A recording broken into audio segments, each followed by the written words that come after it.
back to my channel. Today I'm here with Janet! So I'm here with Janet. Hi guys. And Janet, oh my god. So we met in primary school, and right now you're 24. 24. You just bought this beautiful apartment.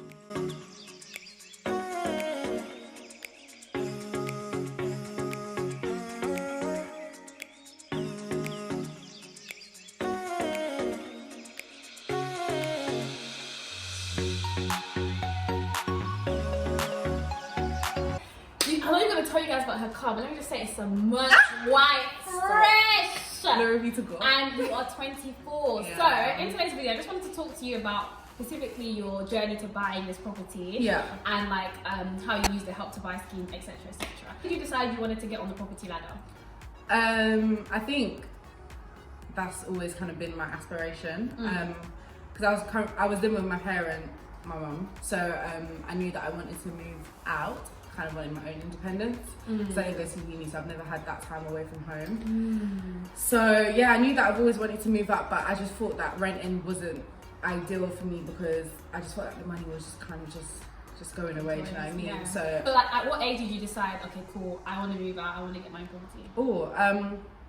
Probably 19. Like it's been a long time coming. Like I've wanted to move out from like 19, 20. But obviously when you decide you want to move out, that's not when the money comes. So it's been like years of preparation and aligning things. So okay, so I want to delve a little bit more into your background because you did something different and you didn't go to uni the traditional way like I did. So how come you didn't go to uni? How did that help your journey or hinder your journey to get your first property? So I couldn't go to university because I didn't have a British passport, so I couldn't get student loan. Yeah. I thought you just didn't want to go uni. No, I couldn't get student loan because I was here on a visa, so yeah, I couldn't get student loan. I was really sad, but obviously, you know, when you like God made just another way, essentially. So I did an apprenticeship, and they sponsored my degree in the end, so I didn't have to pay for my degree, and I will be graduating this October by the grace of God. So yeah, I did go to university, and I think that aided my journey, probably being on a property ladder, because I had the experience and the years in terms of regular income, because that's one thing they look at when applying for a mortgage, and I think just the financial literacy that is needed.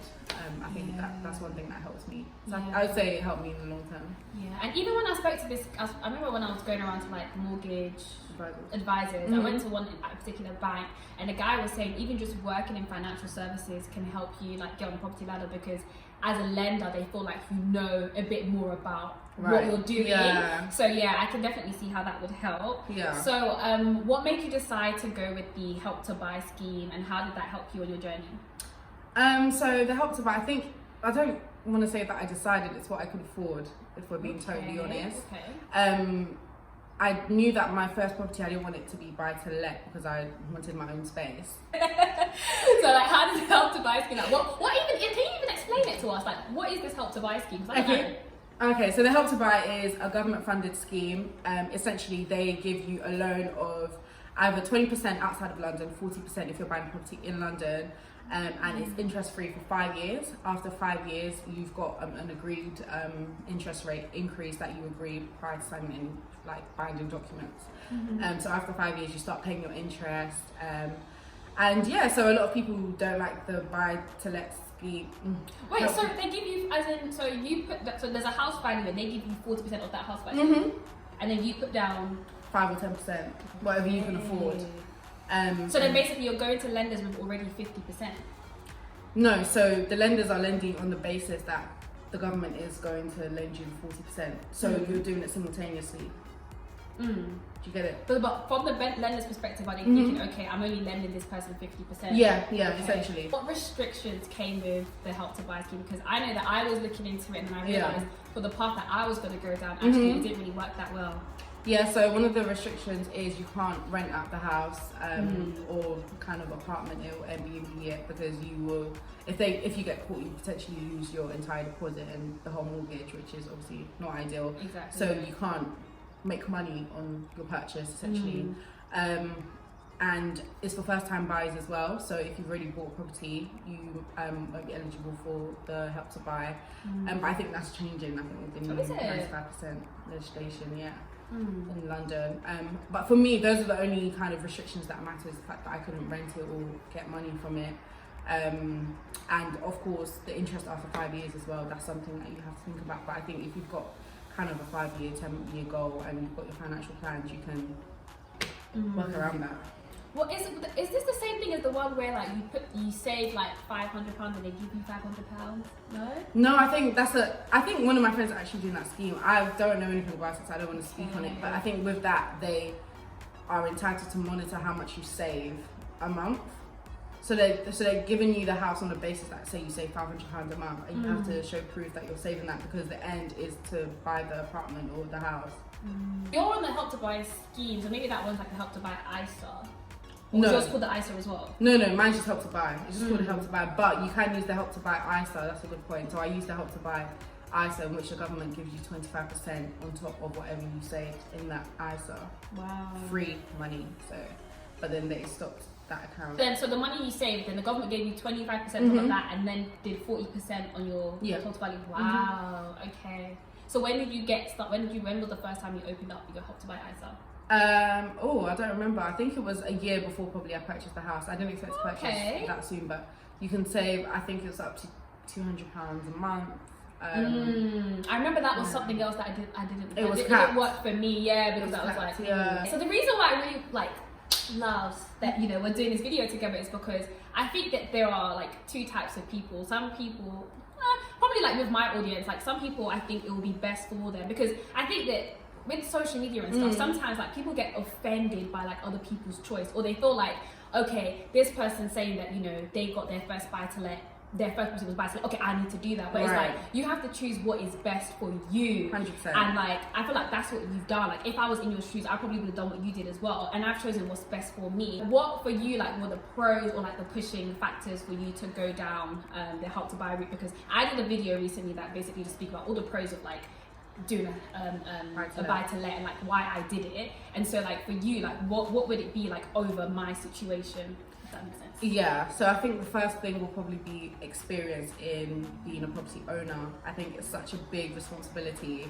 and being a first-time property owner and then having buy to let, I think that was just crazy, isn't it? First time buyer and first time landlord. That was crazy. And I think obviously, like you said, you have to do what's best for you. And I knew that the current position that I'm in right now in life, I'm still studying, about to do my dissertation. I just knew that would have been too hectic to kind of align with what I'm currently doing now. So that's why I kind of went down the Help to Buy route. And also I actually just wanted my own space. Like I said, I didn't go to university, so I've actually never had my own space or place to like decorate and call my own. So I think that was one of the deciding factors that, okay, like I actually want to purchase this place and I want it to be my own.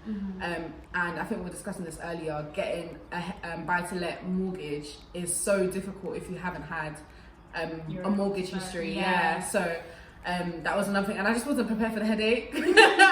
I don't like stress. I just wanted to be relaxed. So that was, even though the process wasn't like the easiest, but it's I can't even imagine trying to get a buy-to-let without having a mortgage history. So I think that's probably why I chose the Help to Buy. And another pro as well is because the government is lending you say 20 or 40%, it aids the bank to will be more willing to lend you some money. Buying a house on a single income, because I'm married, and at a young age as well, I'm 24, there's many factors, and they kept coming back to me asking questions, proof of funds and all of this and all of that, make sure you're money laundering, drug dealing. Yes, it was so intense. So like I said, you've done so well, because I literally could not imagine the stress of doing buy to let.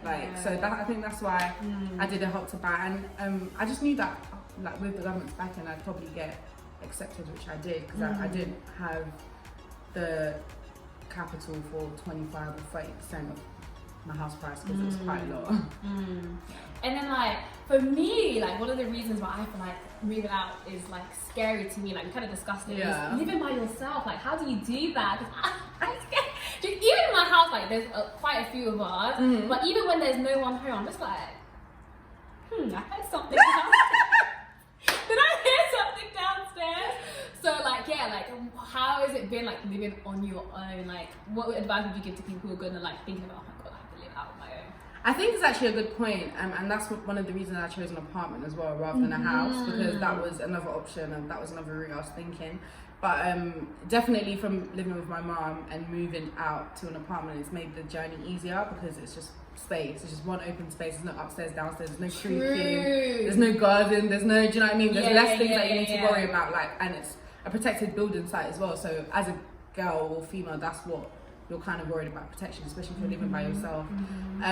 But I think living on my own has been great. But I've kind of got loads of friends, so my friends have just been coming, sleeping over. So I've never actually felt like really, really alone. And because I'm so busy, like I said, I was doing my dissertation, I'm working 9 to 5 as well. I just get so engrossed in my deadlines and stuff. So I don't really like realize, before I know it's 5 p.m. already, it's time for dinner and sleep. So I don't really realize that, oh, I'm by myself. But my mum lives 40 minutes away, it's not too far. So if I ever feel too lonely, just go there, But I don't think it's that scary. Yeah, I think it's good that you haven't moved too far away from everything, because that would be even more. Yeah, that was an option, to be fair, because the houses were like cheaper. But I just don't think everything was worth it. It's also really good as well to get on the property ladder in London or like on the outskirts of London, because when I was like, as someone who's doing a buy-to-let at this age, trying to buy a property in London, even the studios, especially when you're putting down 25%, even to get a studio, I was like, this is just... It's crazy. It's just not happening. So, what is your, like, do you have any future ambitions with property? That you want to share? Yeah. If you don't want to give it away, don't give it away. Let's just say I do, and it's probably within the buy-to-let space. Definitely, this is not like going to be the end, or this is kind of just the beginning, kind of getting on the property ladder and having a reputation behind you, so more lenders are willing to lend. But yeah, now that I'm here, by God's grace, I'm hoping to. Yeah, you can even help me, like how you did it. So yeah, that's what I'm ready to share right now. But watch your space. I love that, because I think that for some people it will, like some of you guys will probably be moving more towards, you know, getting your own one first, and there are so many pros to it as well. Like there's no one right way, it just depends on your circumstance, and you can do it, you know, you can go that way first, get your own residential mortgage and do a buy-to-let. Likewise, I'm probably going to be swinging her way next and then getting my own. So it's not the be all and end all. Do whatever like suits you, whatever works for you. So where can they find you? Because you were on YouTube. I don't know where you've been, but are you gonna come back? Are you gonna give people on your channel like more insight? Actually. So I'm planning to come back to YouTube because it's been a long time coming. My YouTube name is Miss Jans, MSJANS. So previously I've just been doing like travel content, like hair content here and there, but now definitely leaning more to like information, education, because that's the kind of space that I operate in, to be fair. Like I've literally come out of school and been in banking or the financial industry since I've come out of school, so I've got a wealth of knowledge, and I just thought, yeah, something to share. And Tia Olamide inspired me, you know, we love it. We love an inspiration. So yeah, find me there. My Instagram is _MissJans_. Twitter is the same thing. I don't use Twitter, but yeah, that is. Send all your questions to her. Send them to her. I will answer. Yeah. Coming on my channel. Thanks for having me. And yeah, that's it. Bye. Bye. Wait, please tell me I press record. Yeah, dude.